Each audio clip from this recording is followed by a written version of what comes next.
آج کل بہت لوگ پریشان ہیں، ذہنی بیمار ہے کہ ہماری سبق وغیرہ ذہن میں نہیں بیٹھ سکتی۔ کیوں؟ اس لیے کہ ہر جگہ پریشانی ہے، تکالیف ہے، بد نظری وغیرہ ہے۔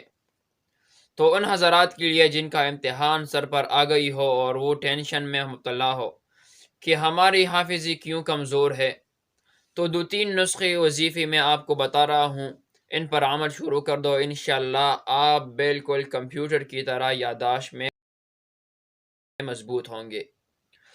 علم و حافظہ کی ترقی کے لیے هل اتى على الانسان حين من الدهر لم يكن شيئا مذکورا کی آیت سونے سے پہلے 11 مرتبہ پڑھ کر اپنی سینہ پر دم کرے۔ دوسرا وظیفہ یہ ہے نسیان کی دفع کے لیے سوتے وقت 11 مرتبہ سبحانک لا علم لنا الا ما علمتنا انک انت العلیم الحکیم، یہ سونے کے وقت 11 مرتبہ پڑھے۔ اگلا وظیفہ یہ ہے کہ حافظ اور ذہن کی ترقی کے لیے روزانہ بسکٹ پر ایک بار الحمدللہ لکھ کر کھائے، 40 دن ایسا کرے، انشاءاللہ آپ کا ذہن اور حافظہ بہت قوی ہوگا۔ جزاک اللہ خیرا۔